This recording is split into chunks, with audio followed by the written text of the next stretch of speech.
Okay, so have you ever, left some food out on the counter a bit too long? Yeah, I think we've all been there. You come back and it's got that smell, that science experiment gone wrong kind of smell. Sure sign bacteria are having a little feast, turning your leftovers into their own buffet. Exactly. And today, we're crashing that bacterial party. We're diving deep into the decarboxylation test.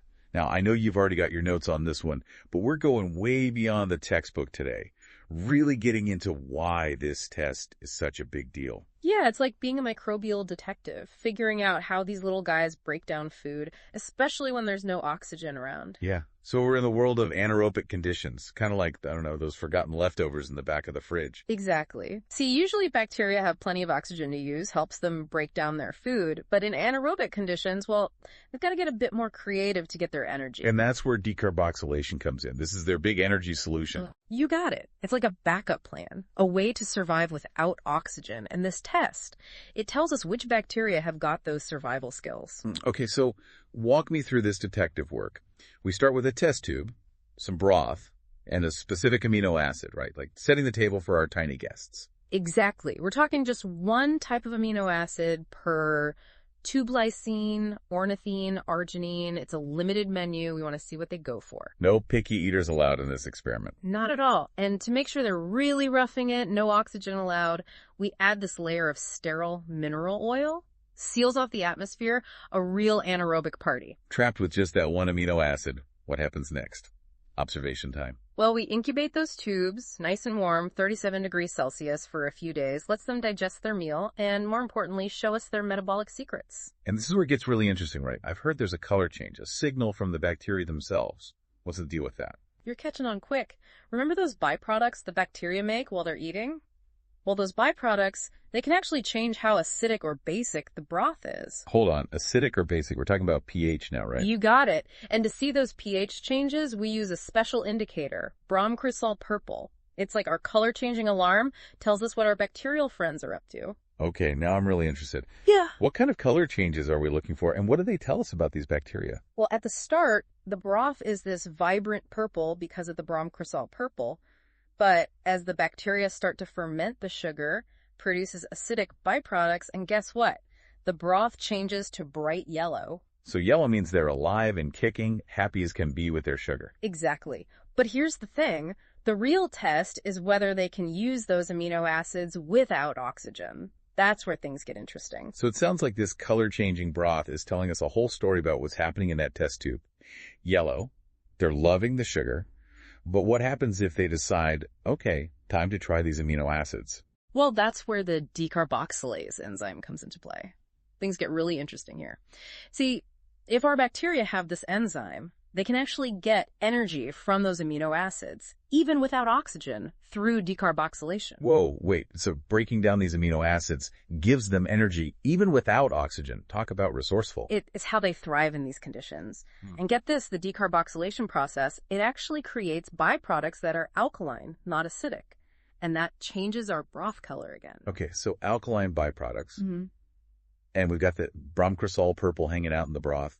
I'm picturing another dramatic color change, am I right? You're good at this. The alkaline byproducts, they increase the pH, and the Bromocresol purple, it reacts to that. Remember how it goes yellow in an acidic environment? Well, when it gets more alkaline, back to purple it goes. So we start purple, goes yellow while they're on the sugar, and if it goes back to purple, boom, that's our sign decarboxylation is happening. A purple comeback. That color change tells us those bacteria, they've got the decarboxylase enzyme, and they are using those amino acids. They're not starving, not one bit. It's like a whole bacterial signaling system. Purple, decarboxylation party. Yeah. Yellow, sticking to the sugar for now. This is incredible. But why go through all this to figure out their menu? It's got to be about more than just what they're eating for dinner, right? Absolutely. The decarboxylation test, this isn't just a fun science experiment. It has real implications, especially when we're talking about diagnosing infection. Oh, I bet. Because different bacteria, they have different enzymes, right? Yeah. So this test can help figure out exactly what's causing an infection. Exactly. Let's say a doctor thinks a patient has a specific bacteria causing their illness. They can run this test, and based on that color change, they get confirmation, like a bacterial fingerprint. Wow, that's incredible. So instead of just trying different things and hoping for the best, doctors can actually target the exact bacteria causing the problem. Exactly. This means they can use the most effective antibiotic or treatment, saves time, and hopefully helps the patient get better faster. Just amazing how a simple color change in a test tube can have such a huge impact on healthcare. But I'm feeling this test doesn't stop there, does it? There's more to this story, right? This is way more than just like a cool lab trick. This decarboxylation test, it's like a secret decoder ring, helping us understand this hidden world of bacteria.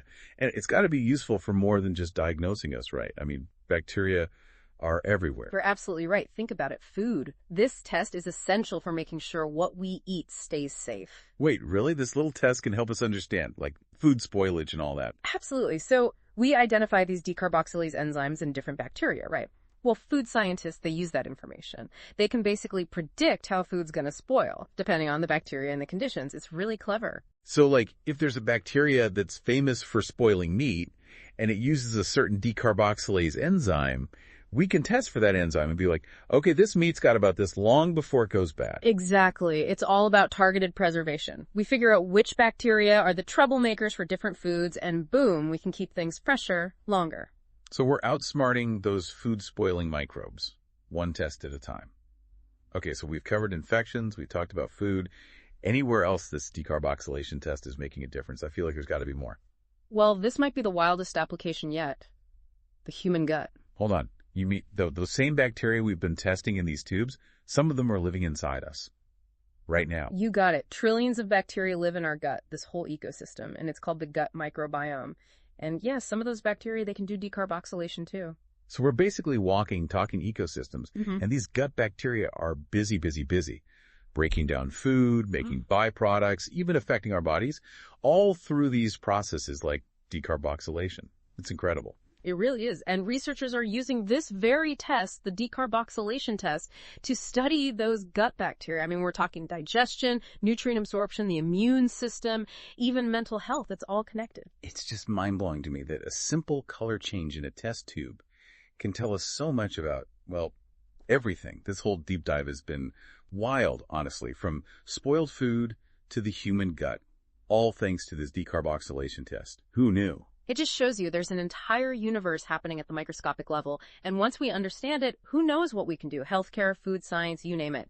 So yeah, next time you see or smell some food that's past its prime, remember, it's not just bacteria throwing a party. It's a tiny glimpse into a world of incredible complexity and endless possibilities. Thanks for diving in with us today.